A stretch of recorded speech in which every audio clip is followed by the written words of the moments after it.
Pessoal, bom dia a todos.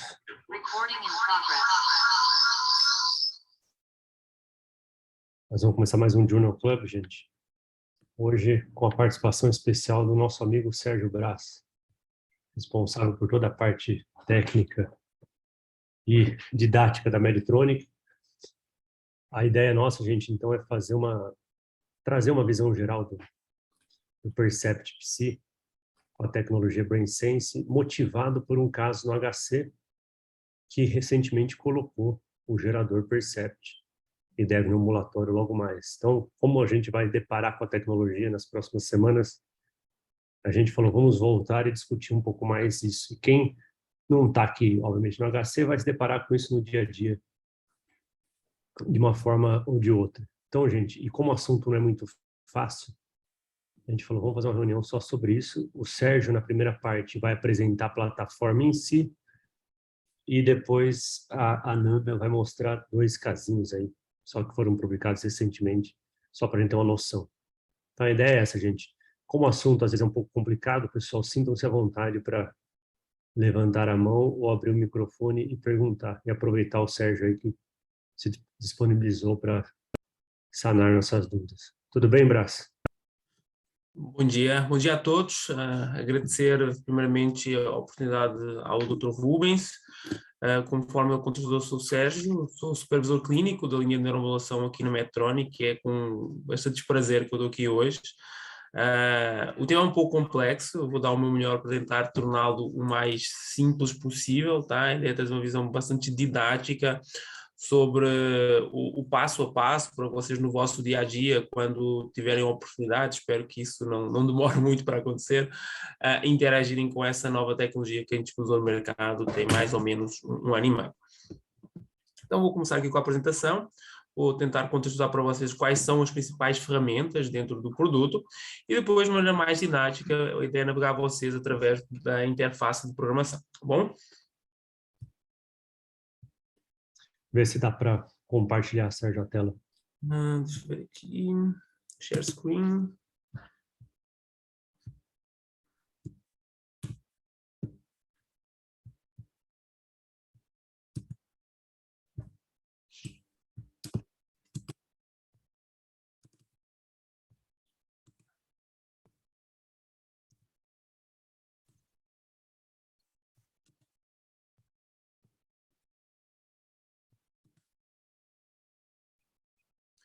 Perfeito. Estão vendo a minha apresentação?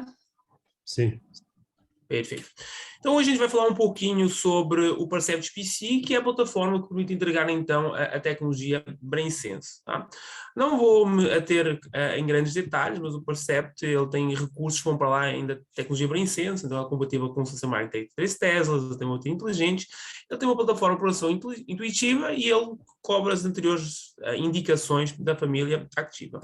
Mas vamos ao que importa. Tá? Nós sabemos que a doença de Parkinson é um tema complexo, né? Nós sabemos que os sintomas eles são dinâmicos e, acima de tudo, que as terapias elas podem interagir de forma imprevisível. O objetivo é pegar um paciente que tem um quadro conforme descrito no gráfico que é apresentado aqui, ou seja, um paciente que varia o controle dos sintomas motores ao longo do dia e, após uma boa seleção, quando tratado com DBS, nós sabemos que nós conseguimos então fazer o quê?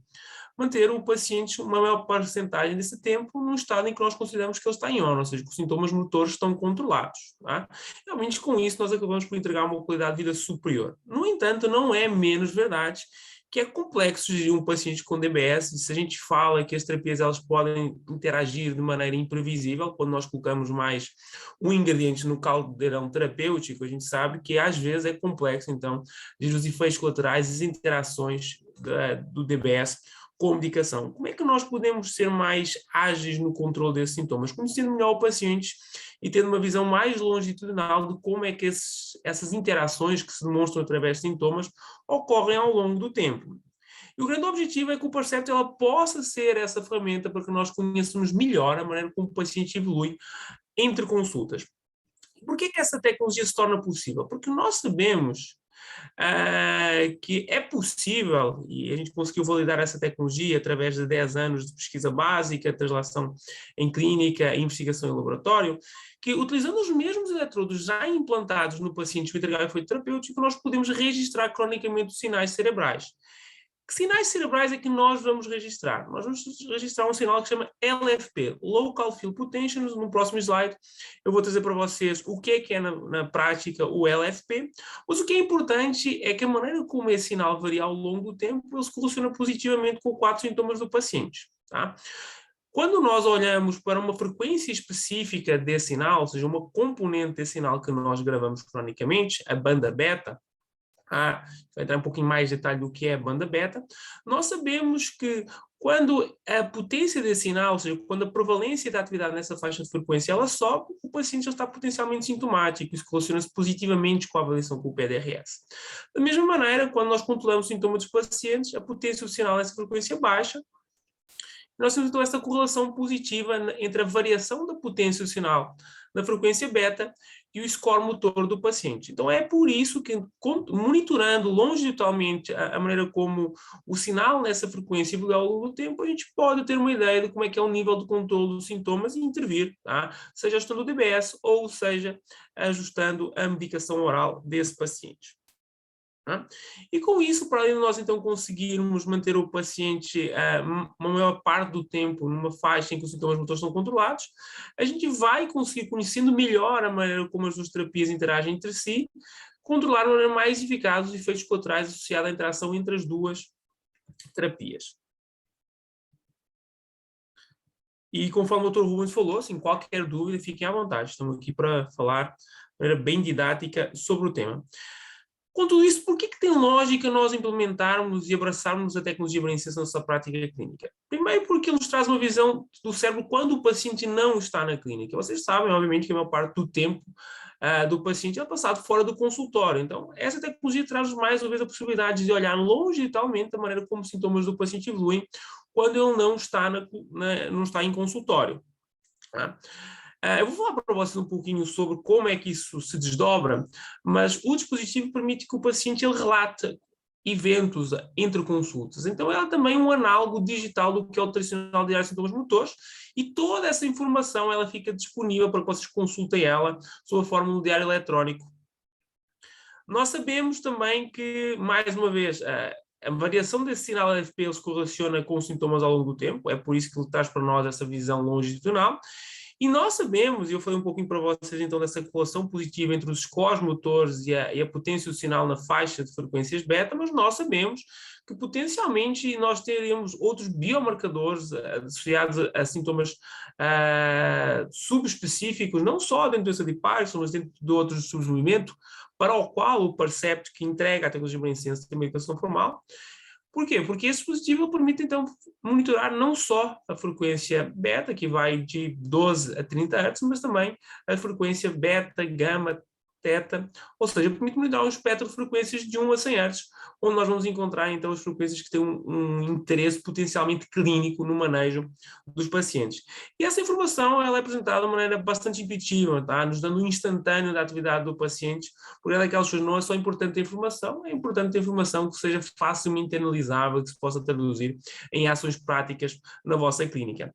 E algo que é muito importante, nós, com os primeiros passos nessa tecnologia, nós preparamos o caminho para que num futuro não muito distante vocês se sintam mais preparados para abraçar a próxima iteração dessa tecnologia, que é a estimulação em malha fechada. Então, nesta primeira etapa com a tecnologia brain-sense, nós esperamos que vocês compreendam o valor clínico, vocês consigam perceber a correlação positiva entre a variação desse sinal e a evolução dos sintomas do paciente ao longo do tempo, e com base nisso ter o nível de conhecimento e de confiança na terapia para que vocês possam modelar a estimulação dos pacientes em malha fechada, que é algo que a gente espera que aconteça daqui a pouco mais de 2 anos. Então, falando um pouquinho para vocês sobre o que é o LFP, nós temos uma míriade muito grande de sinais eletrofisiológicos, e todos vocês na vossa prática estão habituados de praxe ou avaliar ou solicitar esse tipo de exames. Então, tem eletrocorticograma, tem eletroencefalograma, tem o potencial de ação, que é o vulgo microregistro que a gente usa de rotina historicamente em cirurgias de desenvolvimento para poder mapear com maior precisão a região anatómica de interesse em que o eletrodo vai ser implantado. E nós temos um outro sinal que é o LFP, que é o sinal que nós monitoramos cronicamente utilizando a tecnologia brain-sense. E o que é o sinal LFP? Basicamente, ela é atividades que representa o somatório elétrico de uma pequena população de neurónios em torno do eletrodo.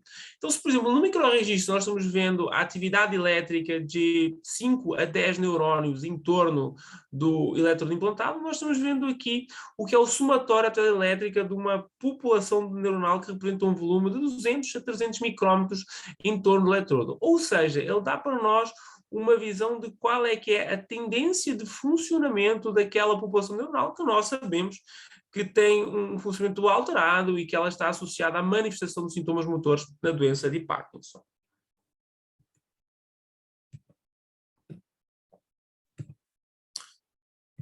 Falando um pouquinho sobre o que é que, em relação a esse sinal, nós temos hoje em dia um nível de evidência e maior confiança para afirmar. Nós sabemos que para pacientes com doença de Parkinson do subfenótipo rígido cinético, nós temos uma correlação muito positiva entre o que é o padrão de controle dos sintomas do paciente e a variação da potência do sinal na faixa de frequências beta. Então nós sabemos que sempre que nós temos uma hipersincronia, então se temos uma hipersincronia, nós temos um aumento da atividade nessa frequência, nós temos o paciente no estado que nós podemos chamar anticinético. Então, um estado em que o paciente ele vai apresentar ou sintomas ou um controle menos efetivo dos sintomas parkinsonianos.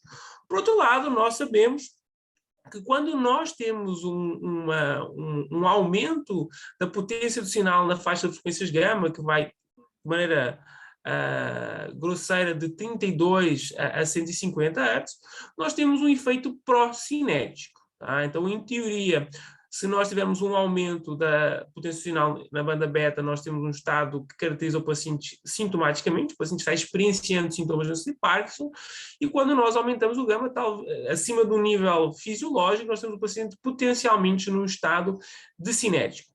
Não vamos colocar tanto foco no gama, porque não é tão forte essa correlação, por exemplo, entre discinesia e um aumento da potência no gama.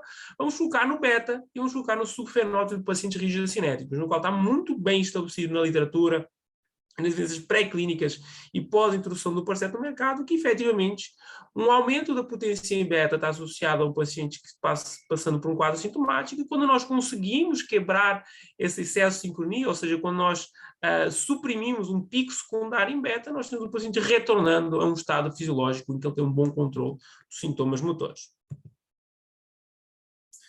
Quais são os principais achados? Porque os LFPs eles são um padrão credível e acionável para que nós possamos avaliar os pacientes cronicamente quando a gente fala de doença de Parkinson. Então nós sabemos que a potência do banda beta elevada vai diminuir tanto com medicação antiparkinsoniana como dependendo com a estimulação de EBS. Ou seja, as duas terapias possíveis para tratar o paciente vão ter o mesmo efeito. Então, nós sabemos que quando nós conseguimos suprimir ou atenuar essa faixa de frequência, nós estamos, independentemente de qual é que é a origem do efeito terapêutico, trazendo um melhor controle dos sintomas ao paciente. Nós sabemos que existe uma relação positiva direta, então, entre a variação da potência do sinal nessa faixa de frequências e a variação dos scores do PDRS-13. Então, nós temos uma relação direta entre o sinal e a maneira como nós avaliamos sintomaticamente esse paciente. E, acima de tudo, nós sabemos que o LFP é um marcador estável a longo prazo, então é algo no qual vocês vão poder construir uma prática consistente. Não é algo que vai estar um dia, no outro não vai estar, muito pelo contrário. Né? Nós já temos dados de pacientes com mais de 10 anos de doença, que passaram por trocas com este dispositivo, e eles continuam tendo LFPs e continuam apresentando essas variações circadianas na potência do sinal LFP na banda beta ao longo do tempo. Então, mais uma vez, todos estes achados fazem com que o LFP seja clinicamente importante e seja um marcador robusto no longo prazo. Vamos falar o que importa mais no vosso dia a dia. Quais é que são as ferramentas que traduzem esses achados em vantagens no vosso dia a dia manejando os pacientes? Então nós temos basicamente 4 recursos dentro da tecnologia BrainSense. Nós temos o BrainSense Timeline, a linha do tempo, tá? Que basicamente traz para vocês uma ideia de como é que a potência do sinal na faixa de frequência que vocês acharam interessantes A gente vai falar um pouquinho sobre o que é achar essa página interessante e como é que isso vai ser ajustado no dispositivo, varia ao longo do tempo. E correlacionar isso com as informações que o paciente traz para vocês. Conforme eu falei, o paciente ele pode relatar até 4 sintomas ao longo do tempo, trazendo o que é uma versão analógica, tradicional de sintomas motores, para dentro do dispositivo. A gente consegue cruzar essas duas informações e basicamente validar uma com base no input do paciente. Nós temos o BrainSense Live Streaming, que basicamente é a visualização em tempo real da variação da atividade LFP.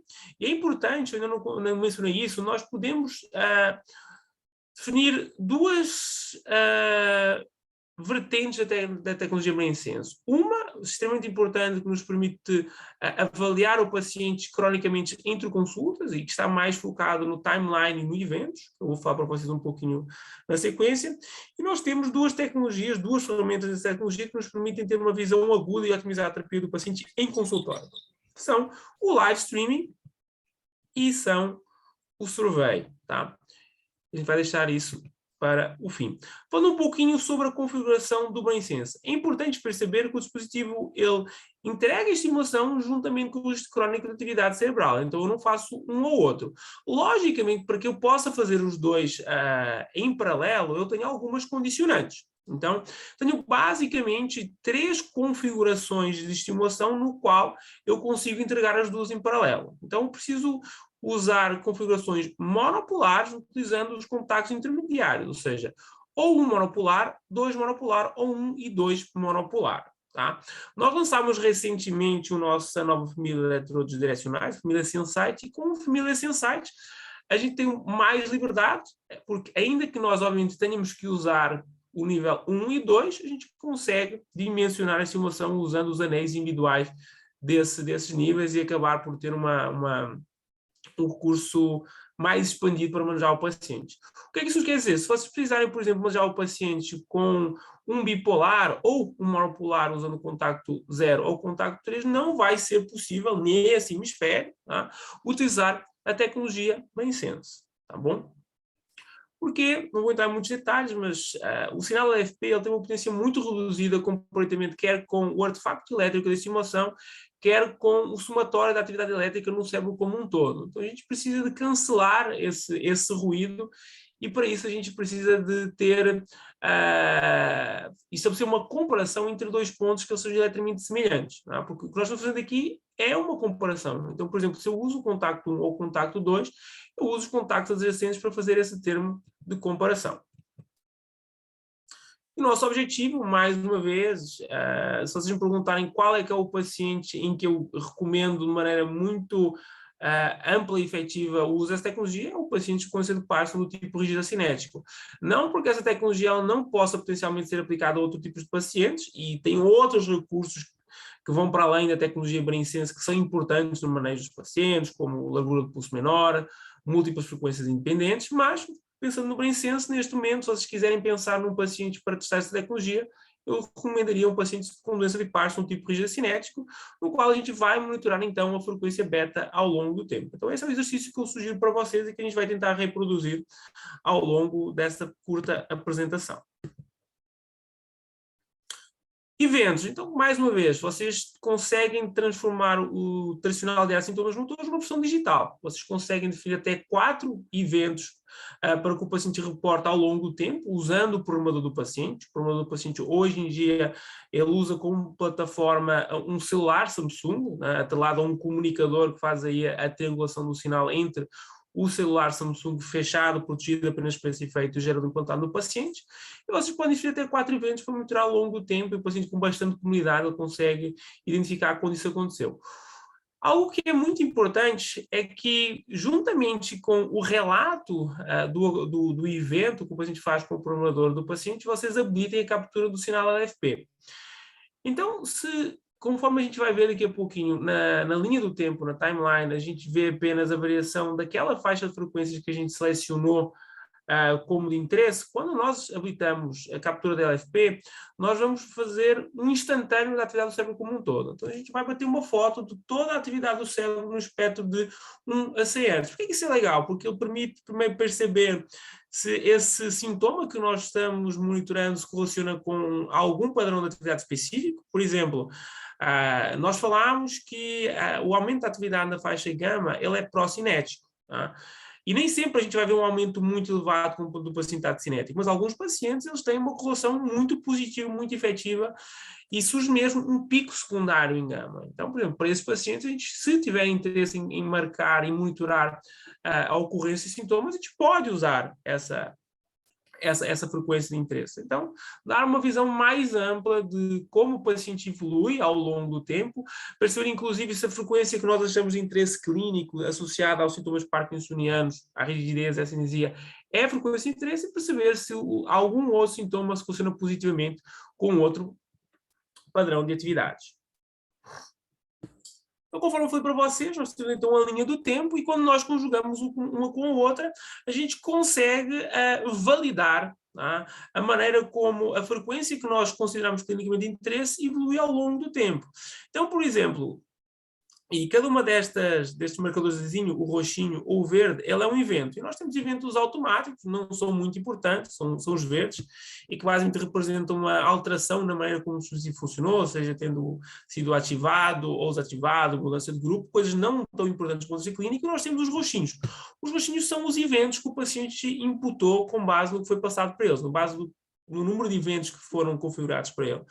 E, por exemplo, se aqui o paciente, por exemplo, ele definiu que ele estava sintomático ou que ele tomou medicação, tem lógica, eu tenho aqui uma elevação do pico beta. E recordando, quando nós temos pacientes do tipo rígida cinético, se eu tenho um aumento até em beta, o paciente está potencialmente sintomático. Se eu tenho uma diminuição, o paciente está potencialmente assintomático ou com melhor controle dos sintomas motores. Então, os eventos, para além de nos darem uma visão geral da frequência com que esse acontecimento está, vamos dizer, incomodando o paciente, ele também permite que a gente trace uma correlação positiva com a maneira como a frequência clínica de interesse evoluiu ao longo do tempo.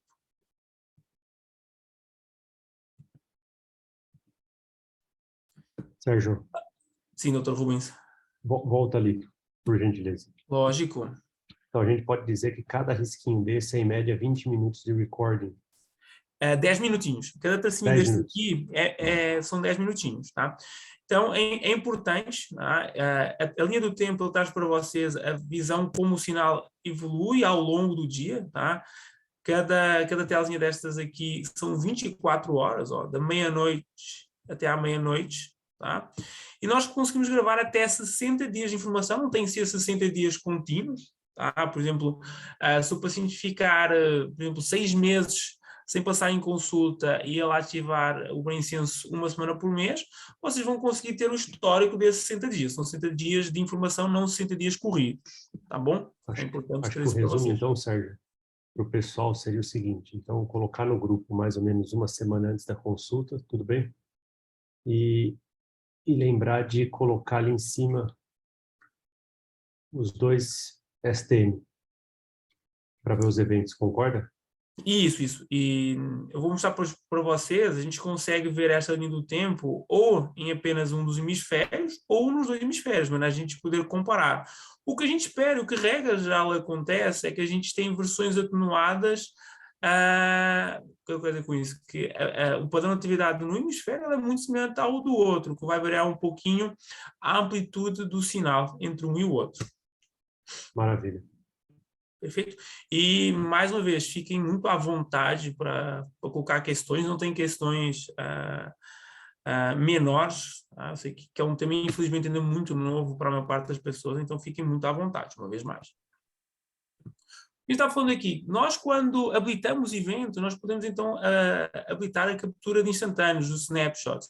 E por que é que isso é legal? Primeiro porque a gente tem uma visão da atividade do cérebro como um todo, e não apenas da faixa de frequência que a gente considera de interesse, e a gente consegue então procurar uma correlação positiva entre o sintoma que nós estamos monitorando e alguma alteração no padrão de atividade. Eu consigo filtrar esses instantâneos quer por hemisfério, quer por tipo de evento. Então, por exemplo, se o paciente relata para mim que ele está em off e eu encontro traçados todos como estão aqui, em que eu tenho claramente um pico em beta, isso mostra para mim que eu estou monitorando a frequência de interesse do paciente e que efetivamente existe uma correlação positiva entre essa atividade e os sintomas do paciente.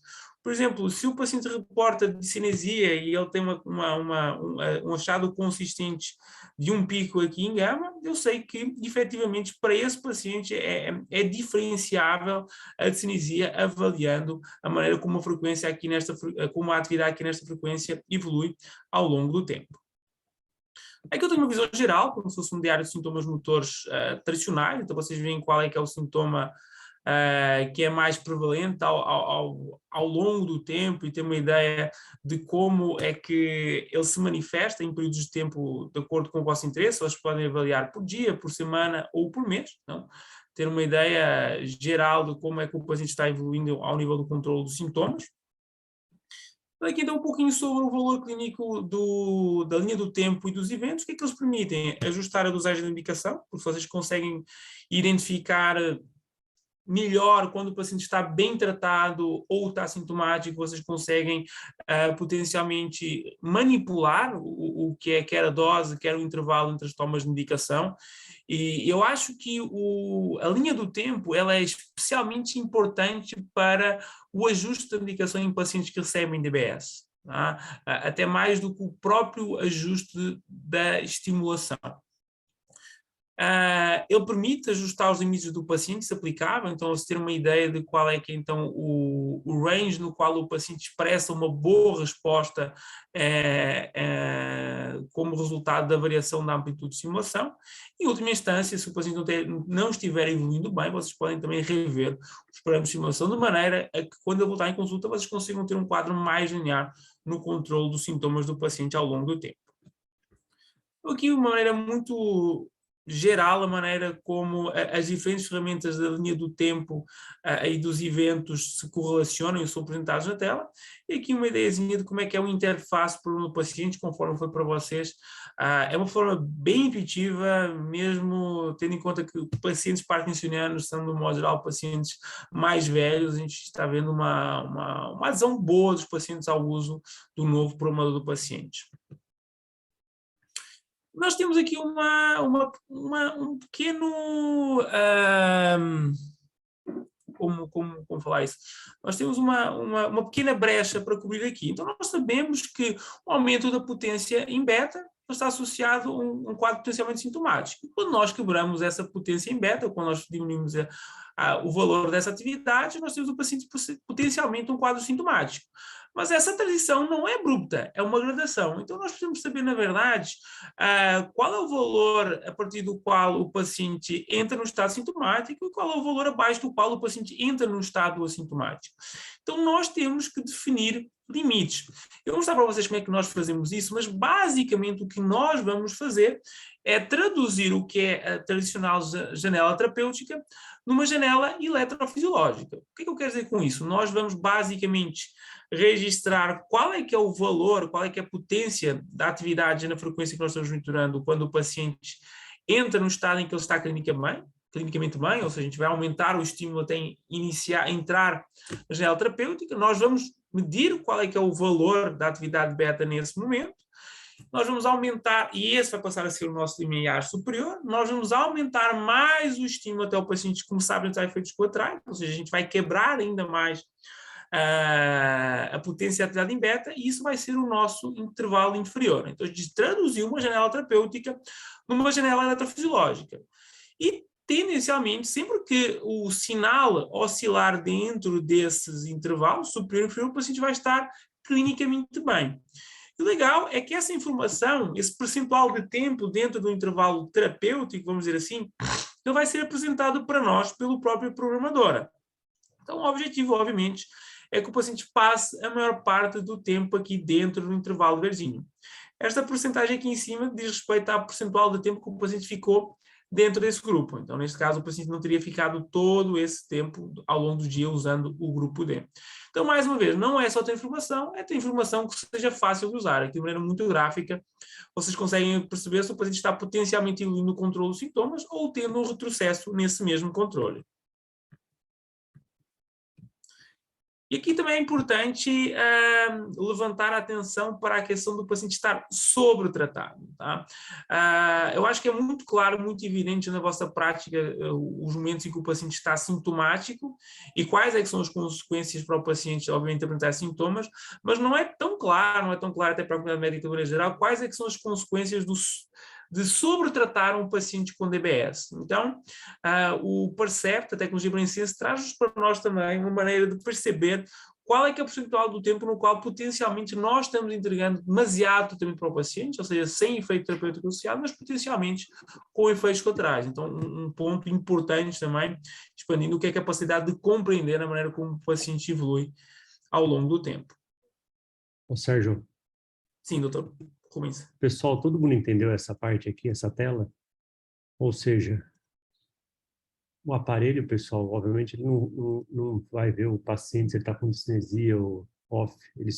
O aparelho só vai conseguir ver o LFP. E a gente vai precisar falar para ele o LFP a partir de qual threshold ele começa a melhorar. Janela terapêutica, hein, gente? E a partir de que momento ele começa a ter efeito colateral. Então, você tem a janela terapêutica, que nada mais é do que esse verdinho aqui. A gente, clinicamente, no prontuário, tem uma janela terapêutica clínica nossa, ou seja, a rigidez começou a melhorar e agora está tendo disartria. E o Brain Sense, ele não tem a janela terapêutica clínica, a janela terapêutica dele é baseada em power de LFP. A partir da redução disso daqui, o cara começou a melhorar.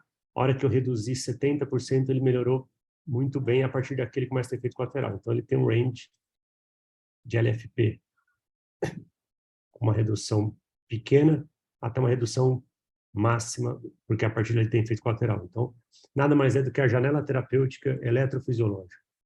Tudo bem, pessoal, isso aqui? Vamos lá, Braz. Perfeito. Vou dar uma aceleradinha aqui, que eu vou demorar um pouquinho. Me perdoa, doutor Rubens. Então, assim, a linha do tempo e os eventos permitem que nós monitoremos do paciente. Como é que a gente pode usar o Brain Sense para otimizar a terapia do paciente em consultório? Então, nós temos duas ferramentas.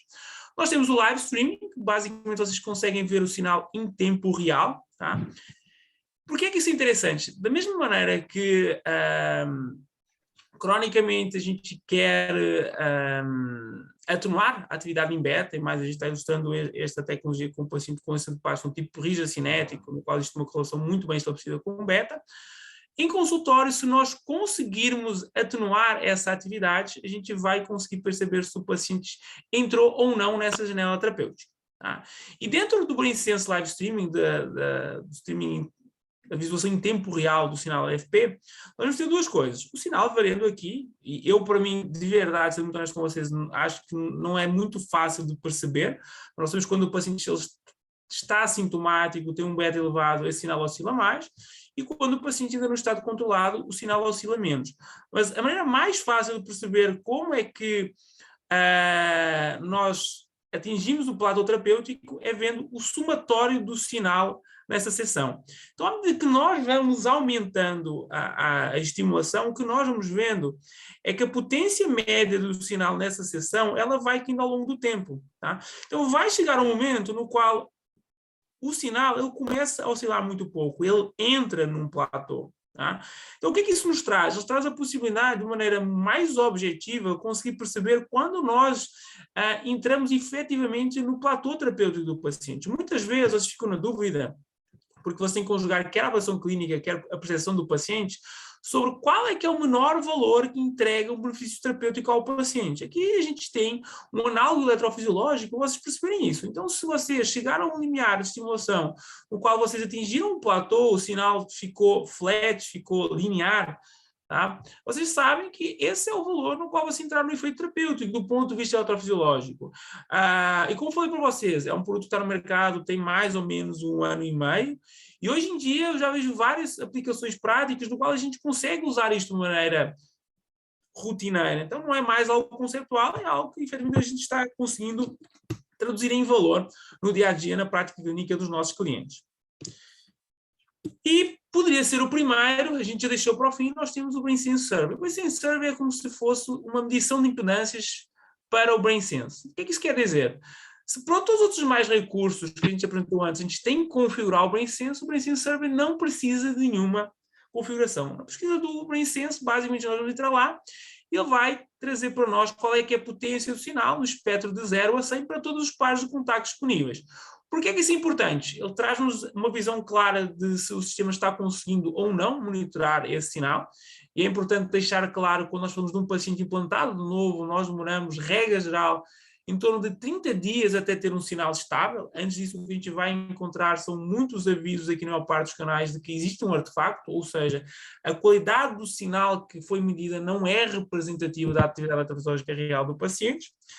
Então, ele traz para nós a possibilidade de perceber se o sinal já se tornou estável ou não. Eu não vou entrar em muito mérito aqui, mas nós também sabemos, e cada vez mais a gente tem evidências práticas disso, que o epicentro da atividade beta ele está correlacionado ao melhor lugar, ao hotspot para estimular o paciente. A gente consegue, comparando a potência do sinal nos diferentes canais, identificar potencialmente qual é que é o hotspot. Um pouco complexo, não vou entrar em detalhes aqui. O que eu posso dizer para vocês é que a gente já está trabalhando para automatizar essa análise, e num futuro não muito distante, ele vai trazer para vocês uma hierarquização de qual é que é potencialmente o contacto que tem maior atividade em beta. Tá? Porque nós estamos fazendo aqui, e isso é importante, nós não estamos vendo uma medição monopolar, nós estamos medindo a atividade elétrica, a diferença da atividade elétrica entre dois pontos. Então, o que é que isso quer dizer de maneira prática? Por exemplo, se nós estamos medindo dois pontos que têm muita atividade beta, ou seja, tem uma atividade igual, a diferença vai ser zero, porque eles são eletricamente iguais. Da mesma maneira, se eu tenho dois pontos sem atividade elétrica, com pouca atividade em beta, a diferença de atividade vai ser zero. Para que eu consiga ver um pico, eu tenho que comparar uma região sem atividades com uma região com atividade. O que é que isso quer dizer na prática? Que a identificação do epicentro sempre tem que ser feito comparando sequencialmente os diferentes pares de contactos. Não vou entrar em muitos detalhes, perceber que o BrainSense permite de maneira muito rápida perceber se nós temos ou não capacidade de medir com qualidade esse sinal LFP, e que, à medida que vocês forem evoluindo no domínio dessa tecnologia, com também, em paralelo, a automatização da plataforma pela Medtronic, vocês vão potencialmente ter um contraponto eletrofisiológico para identificar qual é que é o melhor contacto para estimulação crónica com DBS. Ô, Sérgio, e também seria interessante intraoperatório, né? Você fazer o survey e ver se você realmente tem ali uma diferença, pegando uma boa amplitude de beta, que talvez você realmente está numa boa posição do eletrodo. Você concorda com isso? Não, sem dúvida. E assim, não é a nossa realidade aqui ainda, mas a Medtronic ela tem uma parceria com fabricantes de equipamentos de eletrofisiologia, e tem um adaptador para o nosso eletrodo, e esse sistema ele consegue medir no intraoperatório, para além do microregistro, depois o LFP com o nosso eletrodo definitivo. Tá? Nós temos a expectativa de, num prazo de uns 2 a 3 anos, ter um novo gerador externo, que a gente usa para fazer a estimulação intraoperatória, que possa também medir esse sinal LFP. Tá? Por enquanto, nós não conseguimos, estamos dependentes de utilizar uma plataforma de um terceiro, de monitorização eletrofisiológica, mas sem dúvida alguma é mais um padrão, e há quem fala até que talvez, se esse padrão, se esse sinal se mostrar suficientemente robusto, ele pode até eventualmente substituir o microregistro, porque seria uma solução mais económica e menos invasiva para ter um contraponto eletrofisiológico para definir o local de implante do eletrodo. Acho que esse é o grande ponto mesmo, porque a gente sabe que o beta, o pico dele é na região dorsolateral exata do STN, e o alfa é mais medial, então se no intraoperatório você vê por exemplo, 0 ao 2, como nesse exemplo, com esse pico, embora você não sabe se é o 0 ou se é o 2 que tem a onda beta, acho que isso é importante o pessoal entender, gente. Se você vê esse 0 to 2, não quer dizer que o 2 tem a beta e o 0 não tem, e vice-versa. Mas pelo menos mostra que tem uma diferença de potencial, e que a onda beta provavelmente está fazendo um power de diferença entre esses dois lugares, e talvez seja realmente uma região do hotspot. Maravilha, Sérgio. Imagina, obrigado, Rubens. Então, só concluindo, quando nós conseguimos implementar todas as ferramentas que a gente falou aqui na vossa prática clínica, a gente passa a ter um exercício de programação que é menos empírico e é mais baseado em evidências. Então, com tudo isso, a gente espera conseguir ter uma otimização mais rápida do paciente e, no futuro não muito distante, para uma otimização, uma automatização em tempo real do que é a estimulação do paciente ao longo do tempo. Eu acho que acabei por demorar um pouquinho o tempo. Você acha que dá tempo de mostrar um pouquinho o tablet, ou para não impactar a vossa agenda, você quer passar para a doutora Rubens? Não, Sérgio, nós vamos aproveitar que você está aqui. Vamos fazer o tablet, a Nanda, depois não tem problema. Como a gente vai ver esse paciente aqui no HC, na próxima reunião, eventualmente, a gente traz os casos da Nanda, da literatura, e traz o caso do HC. Acho que vale a pena a gente mostrar o nosso aqui depois, mas hoje a gente só fica com a parte teórica. O que eu acho que a gente podia fazer, Braz, é assim, para o pessoal entender, o paciente chegando no consultório a primeira vez, a gente entrar lá, fazer o brain sense, escolher a frequência de interesse, só para o pessoal entender a cronologia da coisa. Pode ser? Lógico, Dr. Rubens, eu estou aqui inteiramente ao vosso dispor, o que vocês acharem que funciona melhor. Você consegue, então, compartilhar o tablet, é isso? Sim, deixa eu só ver aqui como é que eu faço. Tudo bem, Ananda? Tudo bem, doutor.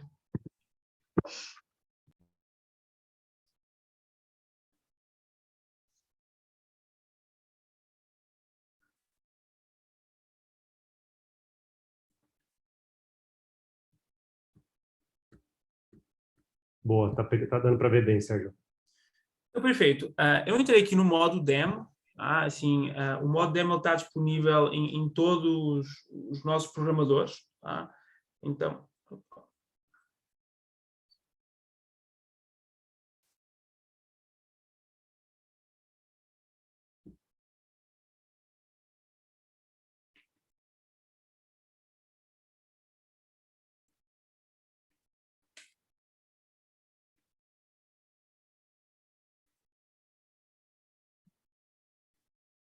perfeito.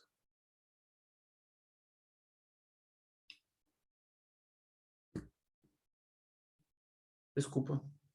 Então, conforme eu estava falando, o modo demo ele está disponível no nosso programador. Então, na tela inicial, vocês podem selecionar o conectar o demo e vocês podem escolher qual é que é o sistema que vocês querem simular. Então, aqui eu selecionei um Percept com os nossos novos eletrodos. Não vai fazer muita diferença na prática se forem os eletrodos antigos, conforme vai ser o caso do HC. Eu vou mostrar para vocês, então, como é que na prática vocês vão configurar um paciente que tem tecnologia BrainSense. Então, se eu mostrei para vocês, em último lugar, a pesquisa do BrainSense, a gente vai usar a pesquisa do BrainSense como primeiro passo para avaliar um paciente que recebeu um Percept. Onde é que eu acesso a pesquisa do BrainSense? Aqui no canto superior esquerdo, eu tenho os 3 tracinhos, eu tenho aqui a pesquisa do BrainSense.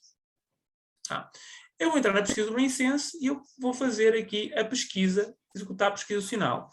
Eu vou ter que fazer a pesquisa de um lado e a pesquisa do outro lado. Então, vou entrar aqui no SN esquerdo e vou executar a pesquisa do sinal. Vou iniciar, demora mais ou menos 30 segundos para fazer o registro do sinal. Aqui é o demo, então é bastante mais rápido. E no eletrodo do tipo 1x4, em que nós temos então os 4 contactos enérgicos, ele vai trazer para nós 6 combinações possíveis para medir o sinal. Então, o que vocês veem aqui é a potência do sinal nas frequências de 1 a 100 para cada uma desses pares de contactos. Em alguns contactos eu tenho, então, um pico em beta, em outros não.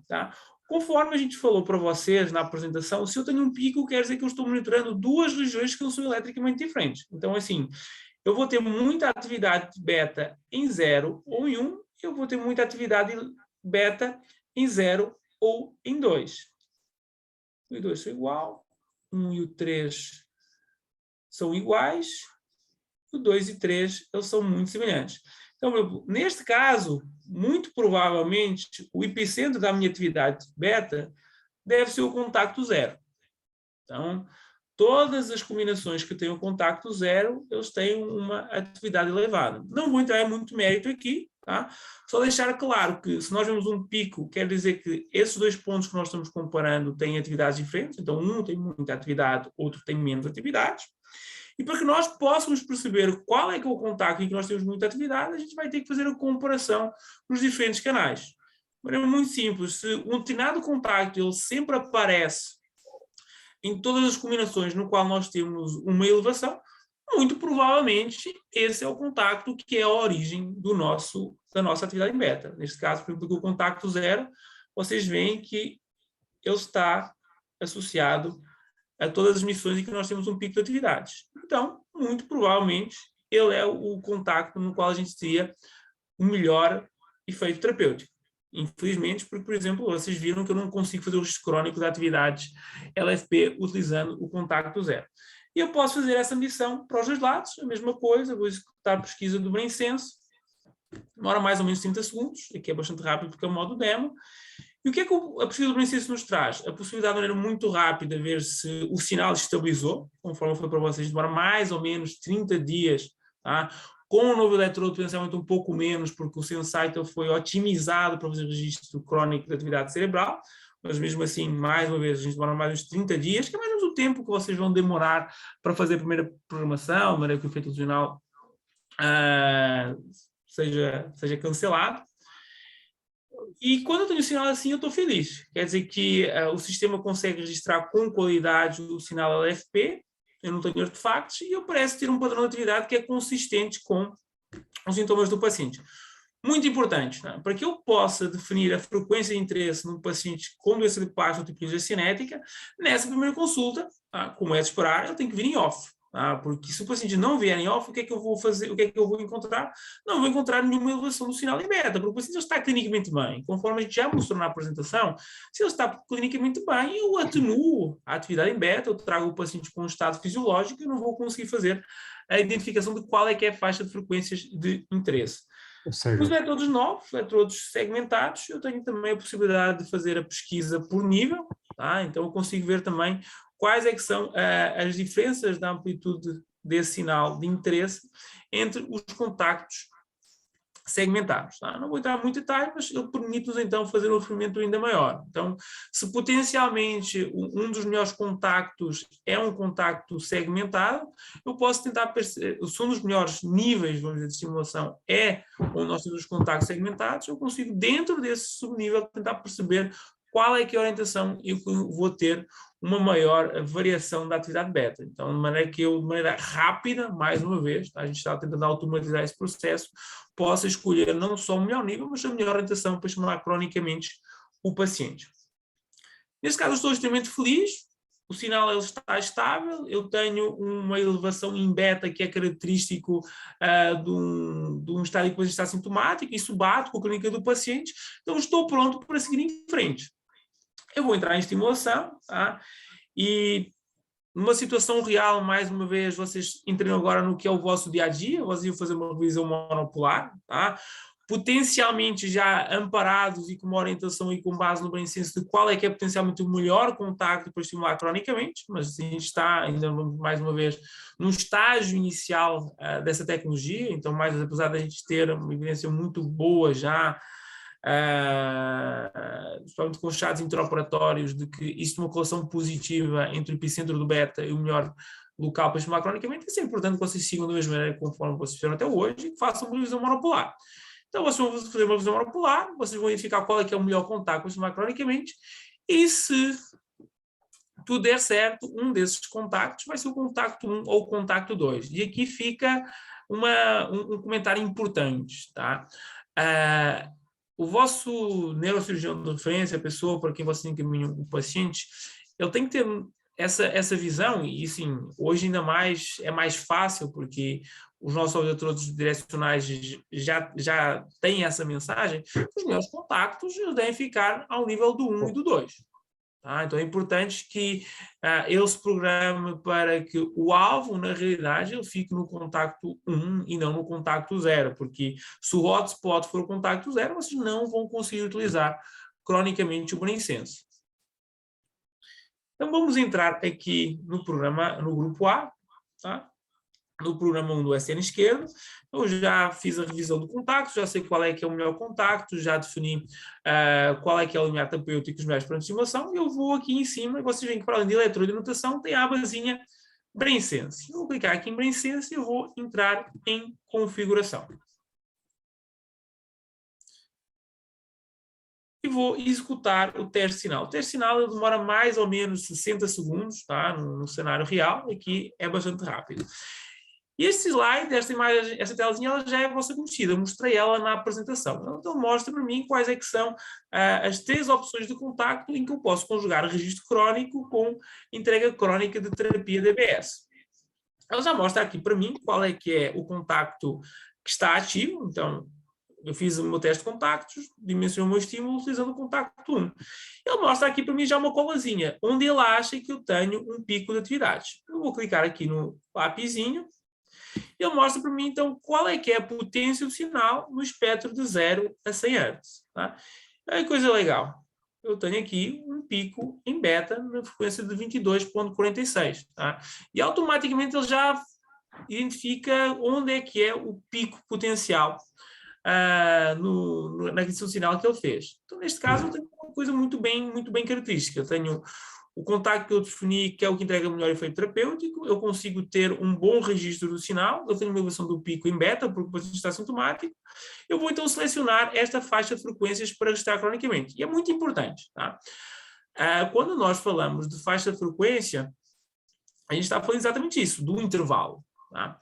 Então, eu sei que o aumento da atividade, ou seja, da sincronia dos neurônios numa determinada frequência, ela varia dentro de um limiar curto. Então, eu defino aqui uma janela de 5 Hz.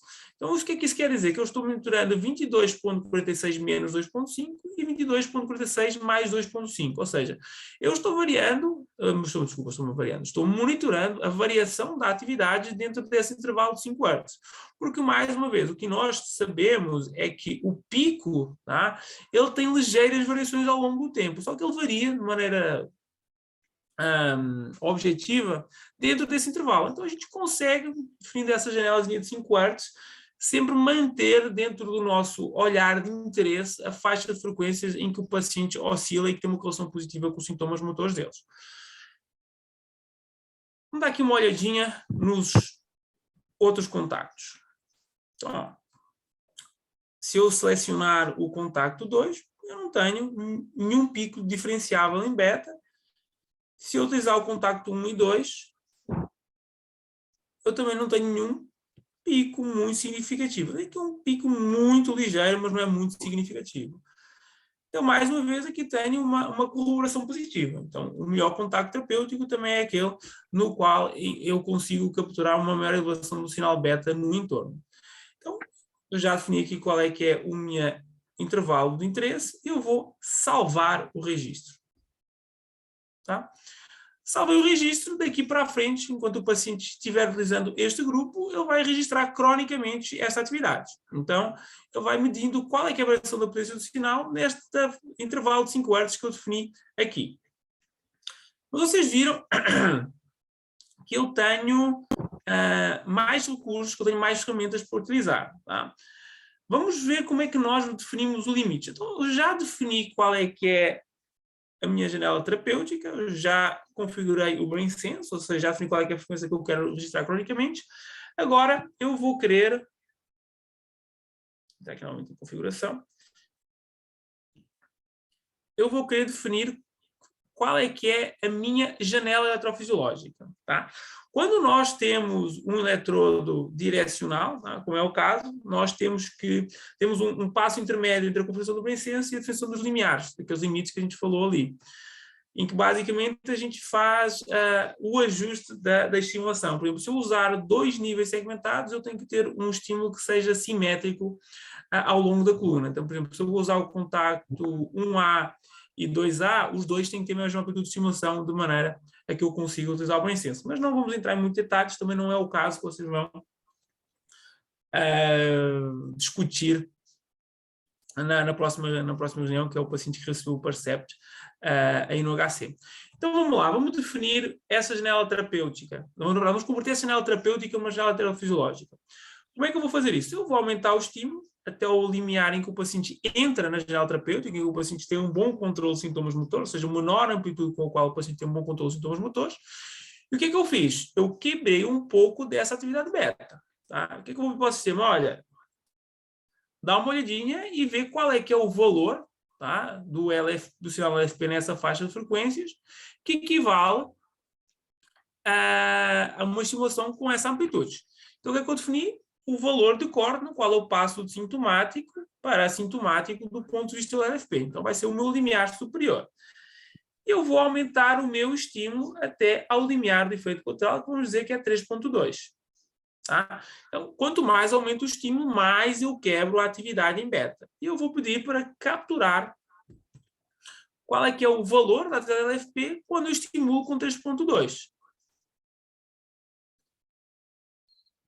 Eu vou definir isso como o meu limiar inferior. Então, mais uma vez, a janela eletrofisiológica, ele é ao contrário. O valor mais alto é o valor que corresponde à menor estimulação e o valor mais baixo, o valor que corresponde à estimulação máxima que eu consigo entregar sem efeitos colaterais.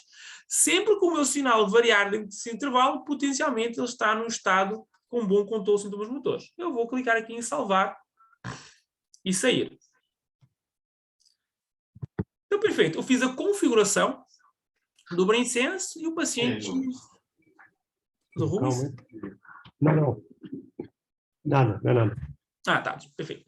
Fiz a configuração do BrainSense, defini os meus limites e o paciente vai para casa e vamos supor que é uma situação mais simples em que ele vai só com esse grupo. Então ele vai receber terapia e ele também vai restar cronicamente a atividade cerebral. E o paciente volta para mim ali 1 semana, 2 semanas ao início da sua terapia, então as visitas elas são menos espaçadas.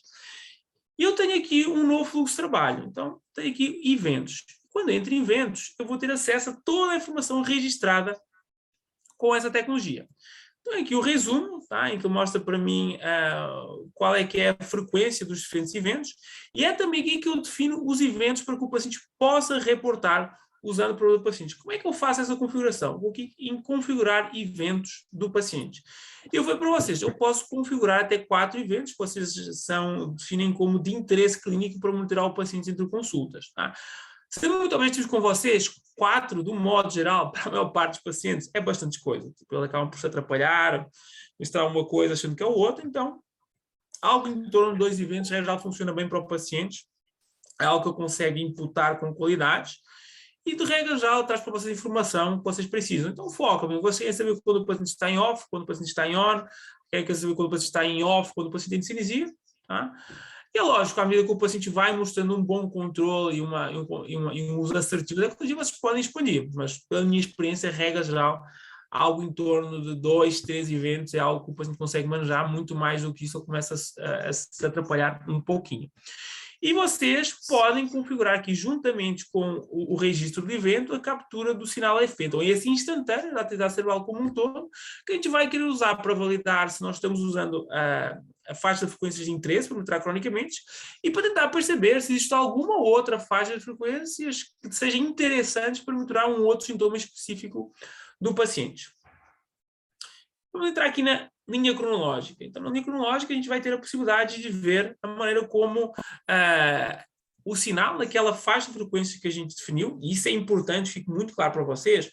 Eu não estou vendo aqui a variação da atividade cerebral no espectro completo, de 0 a 100. Eu estou vendo aqui simplesmente a maneira como o sinal varia naquela faixa de frequência 5 Hz que eu configurei no BrainSense. Tá? Então, o que eu estou vendo aqui? Vamos sendo objetivos. Eu defini que um intervalo de frequências de 22.45 menos 2.5 e mais 2.5. Então, é isso que eu estou vendo aqui. A maneira como a atividade dos neurônios que disparam nessa frequência evoluiu ao longo do tempo. Tá? E nós conseguimos acumular, então, até 60 dias de informação. O que nós temos aqui não é algo que a gente espera ver na prática num paciente. Tá? Nós esperamos ver, e na prática, regra o que a gente encontra, a não ser que haja alguma alteração terapêutica abrupta, é um padrão bem estabelecido. Então, o paciente ele tem tendências, sabe, padrões que se repetem de dia para dia. Então, é essa a importância, tá? Para vocês perceberem se existe um determinado horário do dia em que o paciente está melhor ou pior, qual é que é o horário ao longo do dia no qual talvez vocês tenham que mexer na medicação, ou dar ao paciente a possibilidade de aumentar um pouco mais a informação para que ele se mantenha num quadro estável. E conforme eu fui para vocês conseguem cruzar esse registro fisiológico com a informação que o paciente traz. Então, sempre que aparecer esta cruzinha aqui em roxinho, é um evento que o paciente reportou, dentro daqueles até 4 que vocês viram para ele. Então, neste caso, o paciente reportou que ele está em ON. E olhando o que é o traçado, tem lógica. Nós temos um platô de atividade que é relativamente baixo, não está num pico, ele está numa baixa, né? Está num vale. Então tem lógica essa informação que o paciente reportou. Vamos ver aqui o que o paciente reportou. Reportou que tomou medicação. Quando você toma medicação, a regra geral é próximo dele adentrar novamente no estado sintomático. Então ele estar próximo de um pico tem lógica. Agora, por exemplo, se o paciente fala que toma medicação e ele está aqui no uau, aí a gente tem que tomar atenção. Lógico, o paciente sempre vai reportar alguns eventos fora do tempo, é normal, tá? Desde que ele toma medicação às vezes fora do horário, ele vai reportar eventos fora do tempo. Ele tomou medicação há 1 hora, ele reportou agora. Então, a gente sempre vai ter que discriminar alguns eventos que a gente sabe que potencialmente ele registrou erradamente. Mas, sistematicamente, sempre que ele fala que toma medicação, por exemplo, está com pouca atividade, a gente sabe que alguma coisa está errada. E, potencialmente, o que está errado é a frequência que eu selecionei como de interesse. Tá? Sérgio. Sim, doutor Rubens.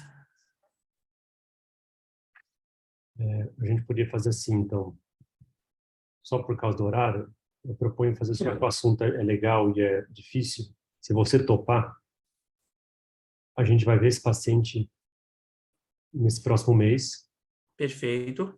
A gente tira umas fotos lá, traz o caso aqui, mostra para o pessoal, mostra para você, mostra os 2 casos da literatura, distonia e epilepsia, e volta a falar como é que está fazendo, porque isso aqui vai ser difícil a gente, numa manhã, encerrar o negócio, porque, óbvio, pessoal, a gente que mexe com DBS tem que saber bonitinho isso aqui, de decor, de trás para frente. Hoje deu para ter uma noção muito boa, mas acho que a gente vai ter que voltar e falar sobre isso. Nada melhor do que o caso real do dia a dia. Eu posso trazer o caso lá, Sérgio, do direcional que eu estou fazendo, a gente faz esse aqui que é anelar, e a gente mostra aqui para o pessoal. O que você acha da ideia? Não, assim, o que vocês acharem que funciona melhor, estou completamente ao dispor, tá? Se eu precisar de alguma ajuda no acompanhamento desse caso, mais uma vez, só me avisar, a gente se programa para estar, tá? E, mais uma vez, agradecer a oportunidade, vou deixar só aqui o meu e-mail no chat, sim, se vocês tiverem alguma dúvida, sintam-se muito à vontade para entrar em contato comigo, tá? Deixar também esse caso do HC, Sérgio, seria legal se você vir, se você puder. Primeiro dia, a gente pode ver hoje quando ele vai vir, mas para a gente deixar um padrão. E aí a gente mostra para os colegas, obviamente, que não estão aqui, como é que foi a experiência dele. Eu mostro outro caso lá e a gente faz isso.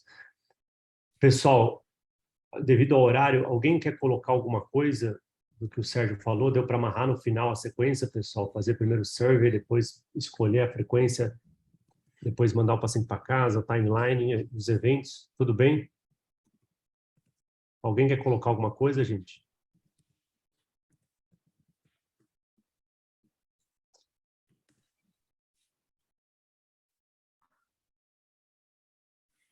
Sérgio, tudo bem? Alguma outra coisa, Sérgio, que você quer falar que seja importante agora? Ou a gente pode voltar com isso na próxima reunião, no próximo mês? Não, a gente pode voltar no próximo mês, sem qualquer problema, tá? Só mais vezes agradecer, desculpem se em algum momento eu compliquei um pouquinho a mensagem, tá? No início é um conceito diferente, tá? Mas acho que com essa oportunidade, tendo essa tecnologia mais amplamente disponível para que vocês possam ter um contato direto, acho que vai ser algo que vai se encaixar bem nas vossas cabeças, tá? Deixem o meu e-mail e o meu celular, qualquer coisa que vocês precisem, fiquem inteiramente à vontade para entrar em contato comigo, tá bom? Mas eu estou ficou muito claro, Sérgio, a gente que agradece, ficou muito claro, é que o assunto, como é difícil, a gente vai precisar voltar, hoje vendo agora, vamos voltar de novo mês que vem, vamos pegar isso de novo, e quando tiver outros casos, a gente traz aqui. Mas acho que hoje ficou muito claro a ideia. Obrigado. Bom, gente, então vamos fazer isso. Na segunda sexta de outubro, a princípio fica como essa data, a gente volta às 7 da manhã, agora com o caso do HC, o Sérgio talvez mostre alguma outra coisa que ele queira mostrar que não deu para mostrar hoje, a gente manda bala. Tudo bem, gente? Sérgio, Braz, um abraço, meu amigo. Fica na paz. Obrigado. Nos falamos. Ótimo dia para Tchau, todos. gente. Tchau. Boa sexta.